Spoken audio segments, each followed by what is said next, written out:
Je vous ai compris. Bonjour Nicolas Dupont-Aignan.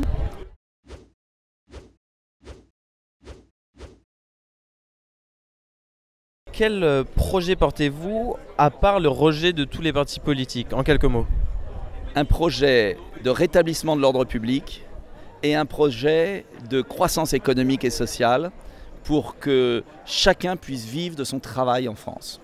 Mes deux axes, c'est ordre et justice sociale. C'est fondamental. Je veux qu'on puisse vivre en sécurité et je veux qu'on puisse vivre de son travail, fonder un foyer, se loger, retrouver une dignité. Quand il y a 6 millions de chômeurs dans un pays, quand on risque sa peau en se promenant dans la rue, quand il y a une pression religieuse et communautariste, je dis qu'on n'est plus en France. Vous définissez le gaullisme par la phrase suivante, ça veut dire on sert la France avant de se servir, mais on se sert quand même? Non, bien sûr, mais ce que je veux dire, c'est j'en ai assez de cette vie politique où ils ne pensent qu'à se servir. Voilà, servir, c'est servir la France, point. Le général de Gaulle payait sa facture d'électricité quand il était président de la République à l'Élysée, vous imaginez? On en est loin. Hein. Vous avez déclaré, si on accepte le burkini aujourd'hui, on finira demain avec la charia. Et qu'il fallait donc l'interdire. N'est-ce pas un petit peu hypocrite de vouloir libérer la femme en lui dictant comment elle doit s'habiller? Non, parce que, vous savez, l'égalité entre l'homme et la femme, c'est fondamental. Moi, je n'accepte pas qu'au nom d'une religion, on écrase la moitié de l'humanité. Voilà. Et la burqa de mer, ou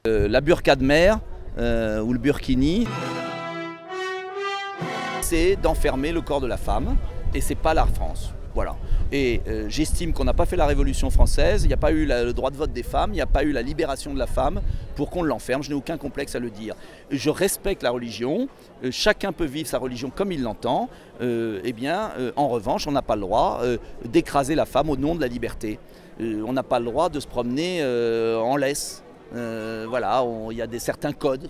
Voilà. Eh bien, l'enfermement de la femme, c'est pas bon. Et je crois que toutes les femmes et tous les hommes de France, quelles que soient leurs origines, partagent mon point de vue. Qu'on fasse un référendum. Voilà. Et en premier, d'ailleurs, beaucoup de Françaises qui pratiquent la foi musulmane et qui n'ont pas du tout envie d'être enfermées et de céder à une très infime minorité, mais qui prend de l'ampleur. Et si on ne met pas stop maintenant, ce que j'ai voulu dire par ma phrase, c'est que demain, il y aura autre chose.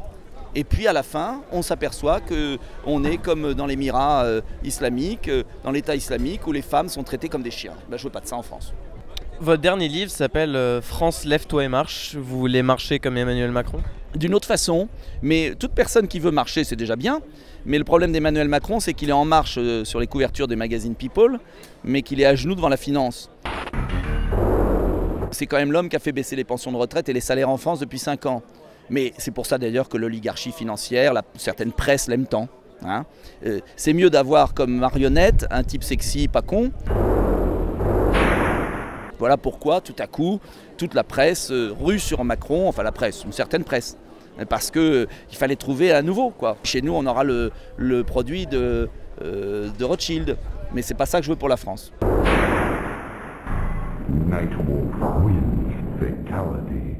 Au JT de France 2, quand on vous a demandé combien vous aviez de parrainage, vous avez éludé la question. Oui. C'est parce que vous ne les avez pas? Je les aurais, mais je ne veux pas le dire.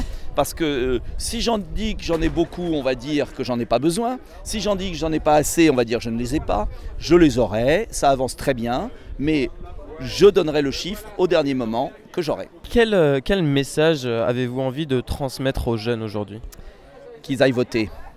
S'ils ne vont pas voter, vous savez qu'il n'y a qu'un tiers des jeunes qui votent. Les 2 tiers ne votent pas. Eh bien, c'est les autres qui prennent les décisions à leur place.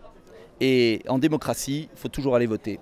Et il y a le choix, contrairement à ce qu'on dit. Et de ne pas écouter obligatoirement les grands médias, qui présentent toujours les mêmes.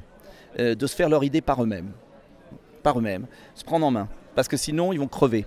Les sacrifiés aujourd'hui dans notre société sont les jeunes. Les petits boulots qui s'enchaînent, les stages à 300 €, à 500 €, l'expatriation, voilà. Et il y a un moment, ça suffit. Et ne jamais croire ce qu'on leur dit, c'est-à-dire qu'il n'y a pas d'autre politique possible. C'est pas vrai. Il y a toujours une autre politique possible. Après, on peut discuter de ce que je propose. D'accord, pas d'accord. Mais au moins, moi, je propose une autre politique à sa cohérence. Pour finir, quand Le Point a demandé à Bruno Le Maire ce qu'était un YouTuber, il n'a Ouais. il n'a pas su répondre. Et vous? Bah, j'ai l'impression que c'est quelqu'un qui utilise YouTube, mais je peux me tromper. Merci beaucoup. De rien.